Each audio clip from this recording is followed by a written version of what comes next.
Hello students, मैं Awadhesh Kumar Upadhyay computer ज्ञान to PT के साथ में आज आपके लिए लेके आ रहा हूँ सर्विस ऑर्गेनाइजेशन सेवा संगठन से रिलेटेड वीडियो। लास्ट वाली वीडियो थी हमारी BOM की थी, बिल ऑफ मटेरियल। ठीक है, आज हम जानेंगे सर्विस ऑर्गेनाइजेशन क्या होते हैं, संगठन सेवा संगठन क्या होते हैं। देखिए, सर्विस ऑर्गेनाइजेशन की अकाउंटिंग सीखने से पहले सबसे पहले हमें कोई किसी भी चीज़ के बारे में सीखने से पहले उसके बारे में जानने लेना बहुत ज़रूरी होता है। यही बताया, सर्विस ऑर्गेनाइजेशन अकाउंटिंग को सीखने के लिए सबसे पहले यह जान लेते हैं कि सर्विस ऑर्गेनाइजेशन होता क्या है, मतलब ये क्या है। सबसे पहले यहाँ पर पढ़ते हैं, सर्विस ऑर्गेनाइजेशन ऐसी कंपनी होती है जहाँ पे कोई वस्तु या माल, यहाँ पे ये ध्यान देने वाली बात होती है, यहाँ पे क्या होता है, जहाँ पे कोई वस्तु या माल या वस्तु गुड्स नहीं बेचे जाते। ठीक है, तो यहाँ पे क्या होता है, कोई माल नहीं बेचा जा रहा है सर्विस ऑर्गेनाइजेशन में, बल्कि यहाँ पे सेवाएं मतलब सर्विस दी जाती हैं। कुल मिला के एक तरह से बात करेंगे तो ये एक सर्विस प्रोवाइडर कंपनियाँ होती हैं जो आपको सर्विस प्रोवाइड देती हैं। लेकिन हाँ, ये ज़रूरी नहीं है कि वे service provider company multinational company हो, कोई भी व्यक्ति सेवा सर्विस दे सकता है।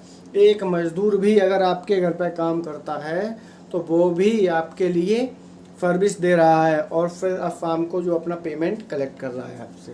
ठीक है, सर्विस संगठन की संरचना, structure of the service organisation. किसी भी सर्विस कंपनी में सेवाएं पहले ग्राहक को सेवा दी जाती है। ठीक है, और सेवा के बदले में ग्राहक उस कंपनी को भुगतान करता है। जैसे आप होटल में गए, होटल में रुके जाके, तो आप उस होटल ने क्या किया, सर्विस प्रोवाइड की आपको, एक रात रुके, 1000 रुपये आपसे कलेक्ट किया, तो ये हो गया एक सर्विस प्रोवाइडर।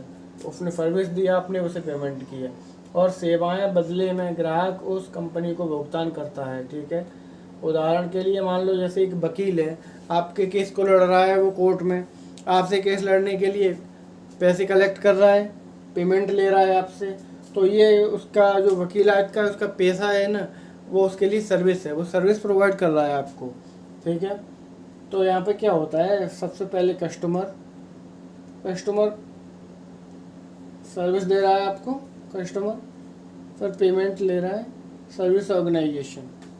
ठीक, पेमेंट आ रहा है और सर्विस प्रोवाइड कर रहा है। इसके बाद में आते हैं हम सब list of service organisation. Service organisation की कुछ लिस्टें हैं, उसके बारे में पढ़ेंगे क्या है, की सूची दी गई है, जिनमें से आप यह पता लगा सकते हैं कि सेवाएं देने वाले संगठन, मतलब सर्विस प्रोवाइडर कंपनी या संगठन, ऑर्गेनाइजेशन संगठन किस प्रकार के होते हैं। तो नंबर 1 जानेंगे हम, एजुकेशन सर्विस जो शैक्षिक सेवाएं देता है, कंसल्टेंशन सर्विस जो परामर्श देता है। अब परामर्श देने की सर्विस एक वकील भी कर सकता है, एक डॉक्टर भी कर सकता है, कोई भी एक IAS अधिकारी भी कर सकता है।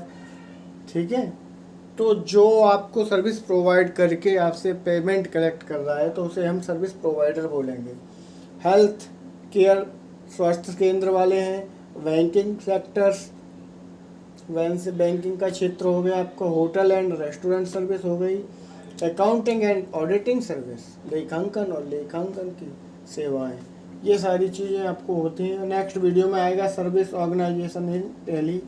बने रहिए कंप्यूटर ज्ञान टू पीटी के साथ में, लाइक शेयर सब्सक्राइब करते रहिए और बताते रहिए कि क्या गलत बना रहे हैं वीडियो में, क्या गलती हो रही है हमसे या सही नहीं बना रहे। और जय हिंद, जय भारत।